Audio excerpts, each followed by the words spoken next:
fire. It's one of nature's most powerful forces. It can destroy, but it can also restore.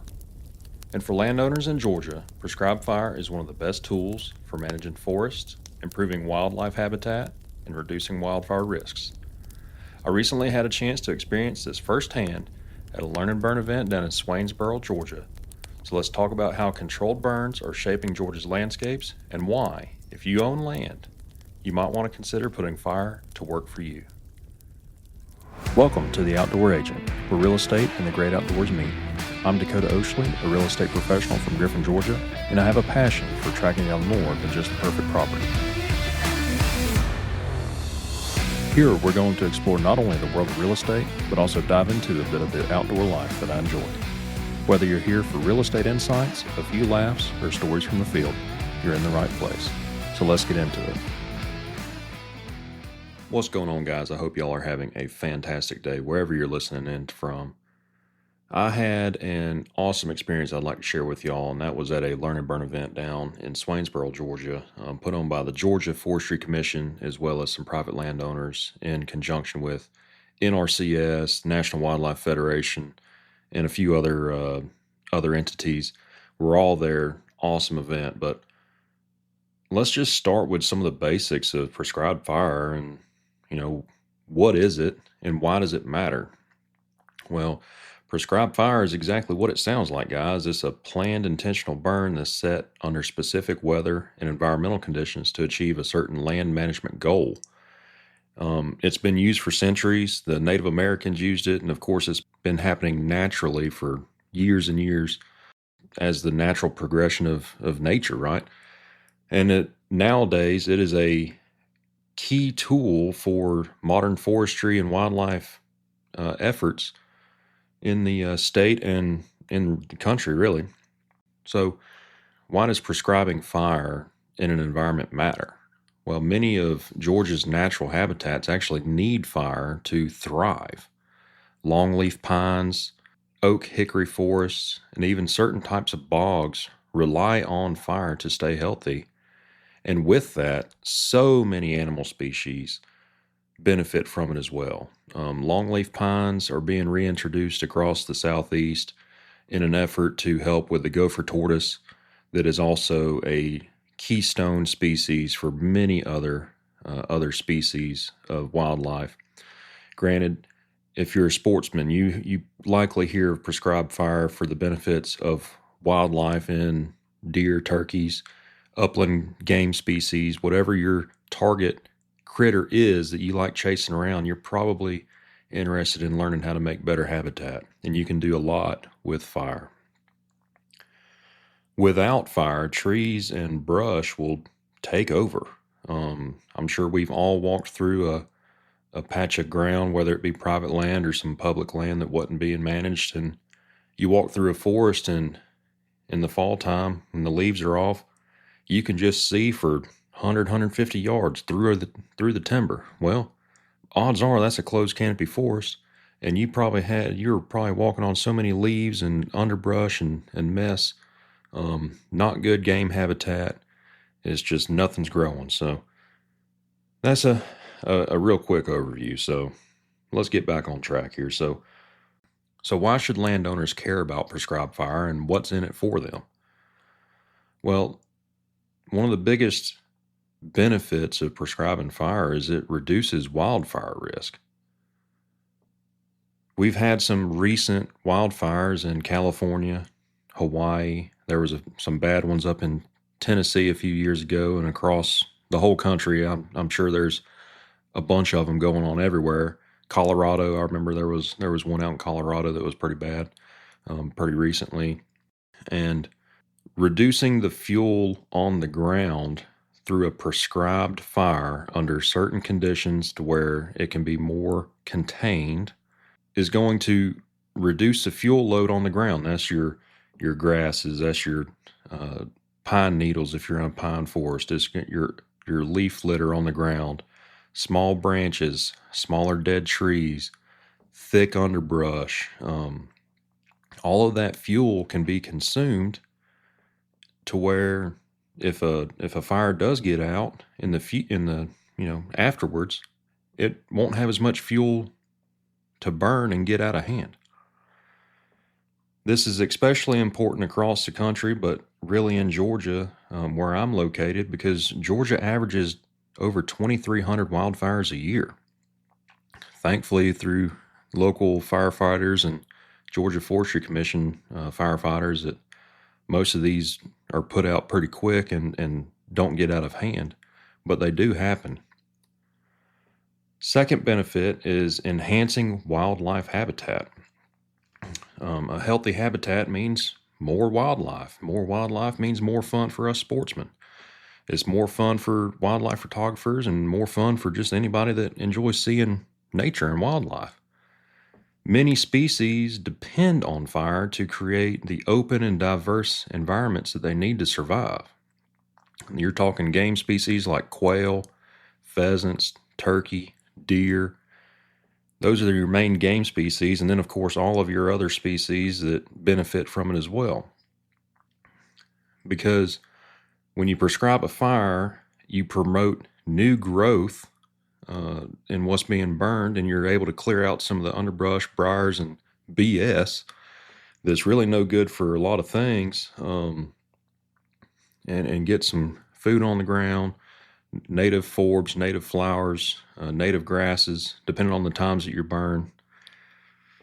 And even endangered species are benefiting from it. Again, we'll mention the gopher tortoise, the indigo snake, the red cockaded woodpecker, many others. So the third benefit of a prescribed fire is controlling invasive species and pests. Prescribing fire can help control invasive plants that crowd out native species. If you have some non-native grasses, you can burn them out most of the time. If you're dealing with Chinese privet, fire really won't touch them things. You got to get to a chemical, but that's for another show. It even plays a role in helping reduce some of your ticks and other creepy crawlies that you may not really want. I'm sure we've all seen pictures of a deer where their ears are just ate up with ticks, and you've actually seen some pictures, or I've seen some pictures, I can't speak for y'all. I've seen some pictures of deer that had so many ticks on their ears that the tips of their ears were flat. Like the tips of their ears had actually just fallen off because so many ticks had gotten on them. So if you're running fire through your woods and helping to get rid of that leaf litter, pine litter, whatever's on the ground, you're helping out take out some ticks, which we all can appreciate. And the fourth benefit is improved soil and water quality, because fire will recycle nutrients back into the soil from the materials that's being burned, and that'll promote healthier plant growth. And it can even improve water quality by reducing the competition among the plants, which would allow rainfall to reach the streams and aquifers. Those are the big benefits. There's many more, and we can get into those at a future date. All right, guys, that was a mouthful. I'm not even going to lie.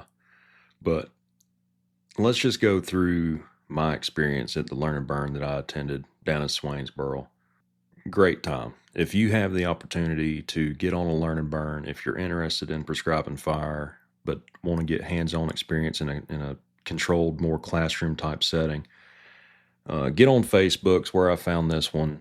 Look at your state forestry commission. Look at your state or local prescribed burn associations, National Wildlife Federation, your state chapter of the Wildlife Federation. All those will have resources, or should have resources, for any Learn and Burn events that may be getting put on in your area. So this event was put on by the National Wildlife Federation, along with the Georgia Forestry Commission, a private landowner that was gracious enough to allow the public that signed up to attend, as well as some NRCS and other state agencies in conjunction with this landowner.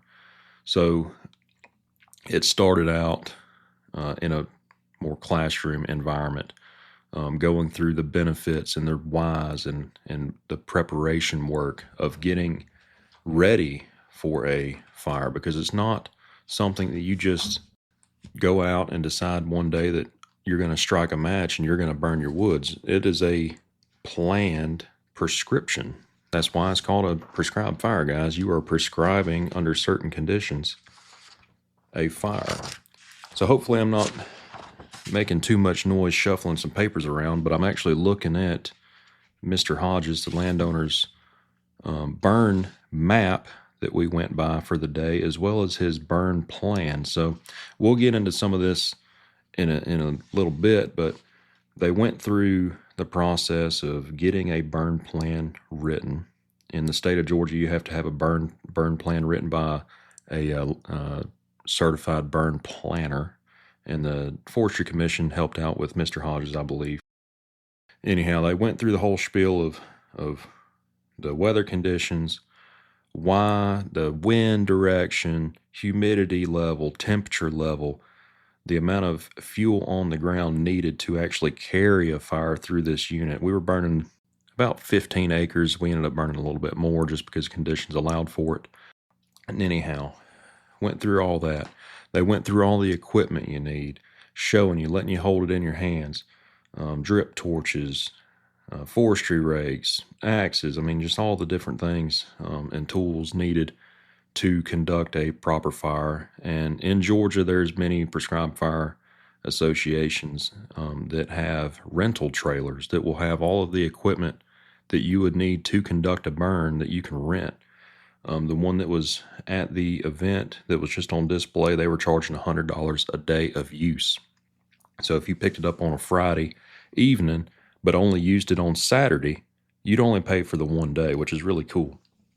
So went through all that. Then we went out and actually got ready for the burn. In the conditions that we had an east wind. This block of longleaf pine that was about 15 years old had been burned 3 years prior. And in this block, you needed a east wind to keep the smoke off of the interstate that was close by, as well as a state highway. So we had the east wind. We were good there. The humidity levels was really kind of high. It was actually close to 80% humidity. It was overcast all day. The air was real thick, 80% humidity, like I said, but it had been warm days leading up to it. The fire actually carried pretty good. Believe it or not, that longleaf pine turns out it's pretty easy to burn. All that needle debris on the ground. So they allowed everybody there to, if you wanted to carry a drip torch, you could carry it and go set as much as you wanted. I actually just teamed up with a couple of the forestry guys that were there to actually assist with the burn. And I just followed them around, talking to them, asking a bunch of questions. And it was a really good time. So some members of NRCS was there going through with landowners of different programs and ways that you can get cost share through NRCS and federal grants for your property, guys. So that's probably another episode that I'll get into, and hopefully be able to get somebody from NRCS on the show that can speak on that, because there is so much out there, so many dollars that need a home for a landowner to take advantage of, or I shouldn't say take advantage of, but that a landowner could apply for to help in cost share for their property and maintain their property. So we ended up striking a match about 1 o'clock, and we burned until around 4. It was about 3.5 hours in total burn time to get about 25 acres burned. Granted, there was 5 or 6 Forestry Commission folks there and 5 drip torches running in different sections. We were kind of broke out in groups for the learning aspect. If the Forestry Commission or a private person was doing the burn themselves, they probably could have burned it quicker. But again, this was a classroom setting. So went through the burn. I have a bunch of videos on my social medias of going through that. That was a lot of fun, a lot of good images of that. And then we came in after the burn for an after action debrief, just evaluated the burn success, what the next steps would be for ongoing land management, etc. So it was a perfect example of how a prescribed burn works and operates, as well as going through some of the the items that you need to have ahead of time to actually be able to conduct the burn. So that was really good to see. All right, so now with that, let's say you're a landowner and you're thinking, this is great information, but where do I start? Well, the good news is you don't have to do all of this yourself or alone. There's plenty of programs out there. Georgia Prescribed Fire Council, local forestry commissions offer workshops and training sessions just like the Learn and Burn that I attended. There's even a certification in the state of Georgia that you can get. Granted, class work as well as you have to be a fire boss, meaning you're over a fire or on 5 fires to be able to actually get your certification. It's really more for your professionals, but honestly, guys, I'm probably going to end up taking the class knowing that I don't have the 5 burns under my belt as a fire boss, so I can't technically get the cert. But you know what? If you go sit through a class and you retain the information, that's all you're there for anyways, right? But anyhow, all that aside, get educated, guys. It's not as hard as I thought it was. It's just like anything. It is all your pre-planning.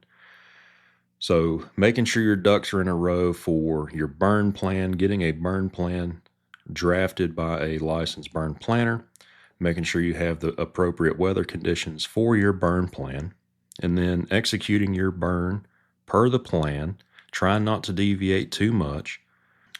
So you have a burn plan by a licensed burn planner. The next step would be getting your burn permit. And in Georgia, you do that through your Forestry Commission local office. You may have to go through a fire department in your area. Just check your local area, guys. I'm speaking for Georgia because that's where I'm at. And then if you're new to burning, you've never been on one, or you've only been on some of these learn and burns that are smaller, more controlled settings, you can certainly get the Forestry Commission involved. In Georgia, the Forestry Commission will assist with your fire breaks, fire lanes. They'll come in and actually assist with the burn. If you're the landowner, you have to strike the match. You have to start the fire, get it started. But once there is a fire on the ground that the landowner has started, the Georgia Forestry Commission will take over and finish the burn or assist with the burn. They don't want you to leave them hanging, but they'll help you out. And if they're doing it, they are the professionals. I mean, a lot of these guys that were there were actual Forestry Commission firefighters that were on call. And they were just helping on the prescribed burn that day. So there's also, again, cost share programs. So get involved with your experts, with your Forestry Commission, your NRCS office, your FSA office, and get talking with these guys, and they can help you and direct you in getting a burn on your property. So with all that said, I know this a lot and I kind of rambled on, guys, but prescribed fire is one of the most important land management tools that we have. And whether it's reducing the wildfire risk, improving wildlife habitat, restoring the health of forest, fire, when it's used correctly, is a force for good. And if you own land, I highly encourage looking into prescribed burning as a way to improve your property. And if you ever get a chance to attend a Learn and Burn event, do it. It is worth the time. There was portions of it that I'm like, man, I already know this, but I've also been nerding out for the past year and a half, just watching stuff on it. So seeing it in action really does make a difference. And now that I've been on by hand, I'm ready to get a burn plan put together for our property and get a match on the ground. So guys, that's all for today's episode. And I hope you found it helpful. Hopefully it's a resource for y'all and your properties. But remember, whether you're tracking trophy game, scouting for your next dream home, or searching for your next real estate investment, remember, every hunt has a story. I'm Dakota Oshley, and we'll see you next time.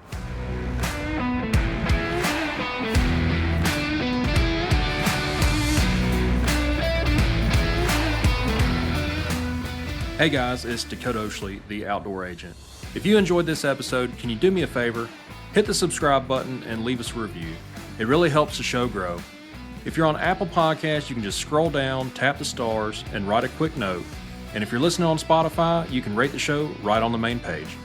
Your support means a lot, and I appreciate y'all listening, and we'll see you next time.